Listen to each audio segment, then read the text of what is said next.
के नाम पे लोगों को ठगा गया और मुर्गे खाने के जितने छोटे छोटे कमरे। फिर सर मुझे जरूर बताएं जो आपका स्टेटमेंट जो आप अभी संविधान बचाने के बाद जस्ट आई हर्ड कि आप कह रहे हैं कि संविधान को बचाना है।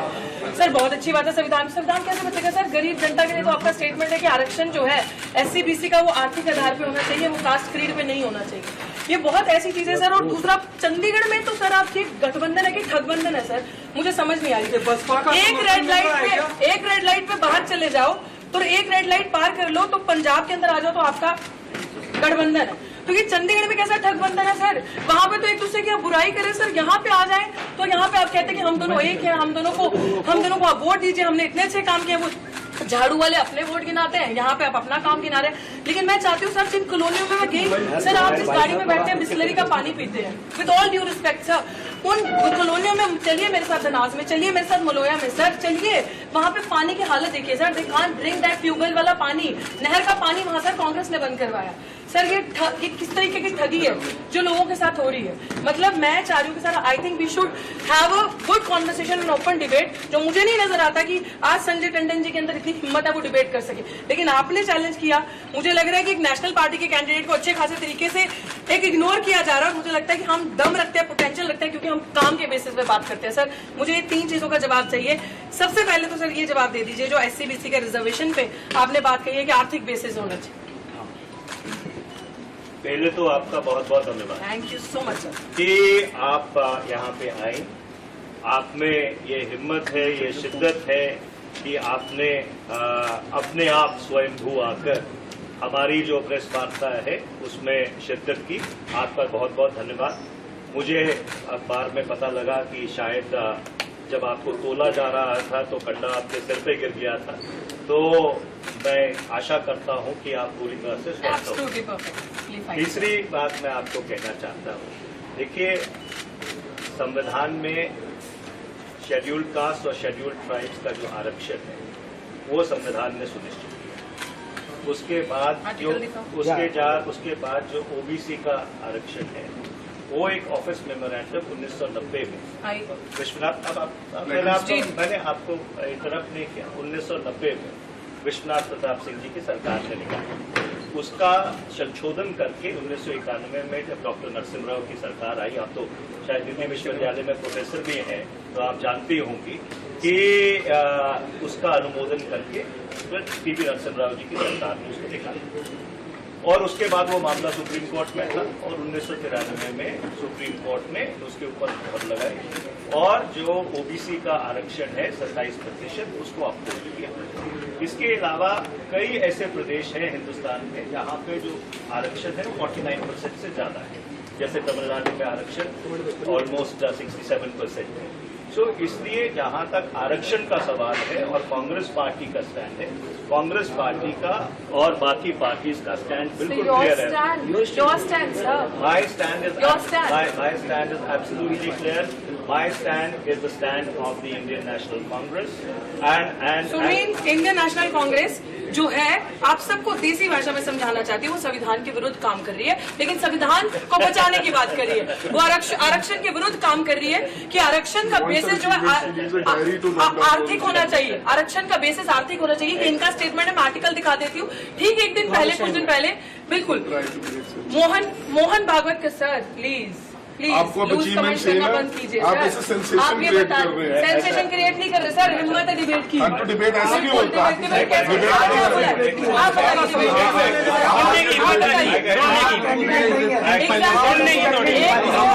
एक तो रिजर्वेशन के खिलाफ बात करनी है सर,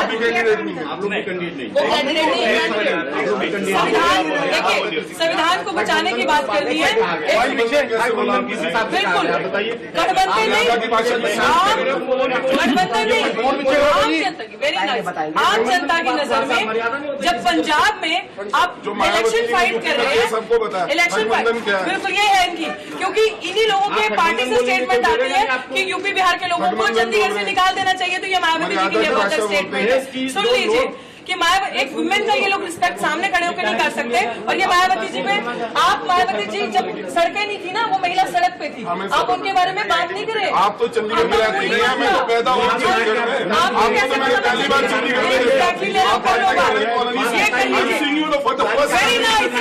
ये लोग चंडीगढ़ में रहते हैं, लेकिन चंडीगढ़ की ये लोग चंडीगढ़ के 110 सेक्टर में रहते हैं, चंडीगढ़ की कॉलोनियों में नहीं रहते, चंडीगढ़ की बस्तियों में ये लोग नहीं रहते। ये लोग, इन लोगों ने हमें देखा अभी, ये लोग गठबंधन की बातें करते हैं, लेकिन एक्चुअली अगर हम ठगबंधन इसको कह रहे हैं तो दर्द हो रहा है, because they have never worked colonies में, बस्तीज में काम नहीं किया है। तो अभी सिचुएशन ये है कि बहनजी पे टिप्पणी करना। आप ये बता दीजिए, आपकी सरकार नहीं थी, SC/ST सप्लाई पे बता दीजिए क्यों लागू नहीं हुआ? आप बहनजी पे बात कर रहे हैं ना,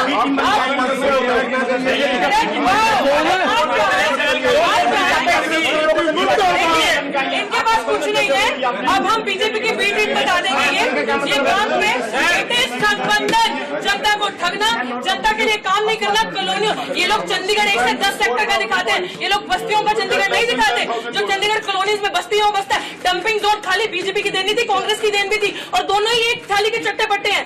दोनों ने गरीबों के लिए कुछ नहीं किया। अब गरीबों के लिए मात्र एक आरक्षण ऐसी चीज थी जिनका उनके साथ अपलिफ्टमेंट हो सकता है। वो सोशली ऑप्रेस्ड, जो बैकवर्ड रह गए, जिनका सदियों से अत्याचार हुआ, जिनके साथ जिनका शोषण हुआ, उनको एक ऊपर उठने के लिए मात्र एक अपॉर्चुनिटी मिली। ये कह रहे हैं कि कांग्रेस का स्टैंड है, इट मींस कांग्रेस का स्टैंड एंटी रिजर्वेशन स्टैंड है, कांग्रेस का स्टैंड दलितों के खिलाफ है, कांग्रेस का स्टैंड बैकवर्ड समाज के खिलाफ है। गिनती करो का ड्रामा करके ये लोग अब ये दिखा रहे हैं कि हम लोग एंटी इन सारी चीजों के हैं। बहनजी पे टिप्पणी करना बदल, इनके पास और कुछ नहीं है, मुद्दों में बात नहीं करेंगे। चलो मेरे साथ उन बस्तियों में, जिन बस्तियों में मैं जा रही हूँ, लोग रो रहे हैं स्किन डिजीजेस से, जो डंपिंग जोन बना है। यहाँ पे डिड्डू माजरा के पास लोग रो रहे हैं सांस की बीमारी से, लोगों के पास गंदा पानी, ट्यूबवेल का पानी पी रहे, नहर का पानी किसने नहीं दिया। These are the issues. बड़े बड़े जार्गनाइज्ड लैंग्वेज समझ नहीं आती गरीब जनता को, गरीब जनता जिसका वोट लेके ये लोग सरकारें बनाते हैं, भाजपा और कांग्रेस यहाँ पे। और मैं क्यों ना कहूँ मालिकाना अधिकार इतने देर से सुनिए, मैं क्यों ना कहूँ ये ठगबंधन, जनता को ठग नहीं रहे तो और क्या हो रहा है? सवाल ले लीजिए आप। कांग्रेस की प्रेस कॉन्फ्रेंस थी, बीच में आप आई हैं। मैं बीच में नहीं आई। नहीं, आप ended that press conference, ended that press conference. आपकी पीस मीडिया, आप मीडिया से हैं, देखो तो सवाल सवाल लेंगे, सवाल लेंगे, ऑफकोर्स लेंगे, बट पहले जवाब लेंगे। आप जवाब ले रहे हैं, लेकिन जिस तरीके से आप मायावती जी के एलिगेशन लगाना, हमें भी दिखाना,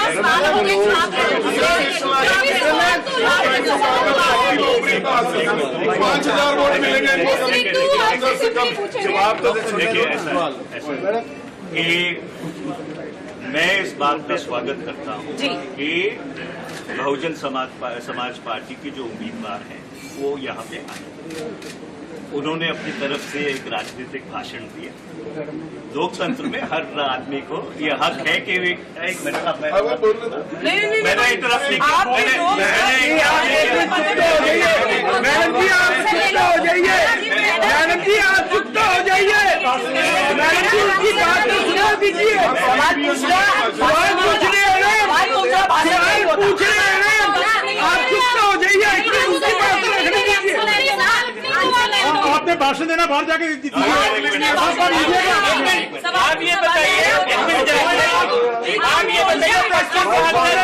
में राज मालिकाना कांग्रेस बताइए कहाँ मालिकाना दे के गई है, बीजेपी दे के गई है, चैलेंजिंग पार्टी बताइए, जवाब दीजिए, मीडिया वाले बताइए।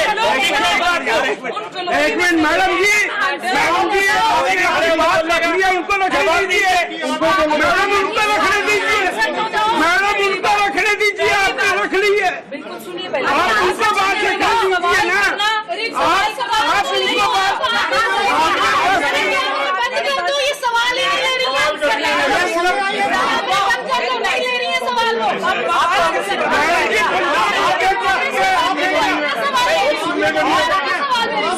सुनिए, आपका एप्रिशिएट करेंगे, आप यहाँ पर आए, लेकिन आंसर तो लेने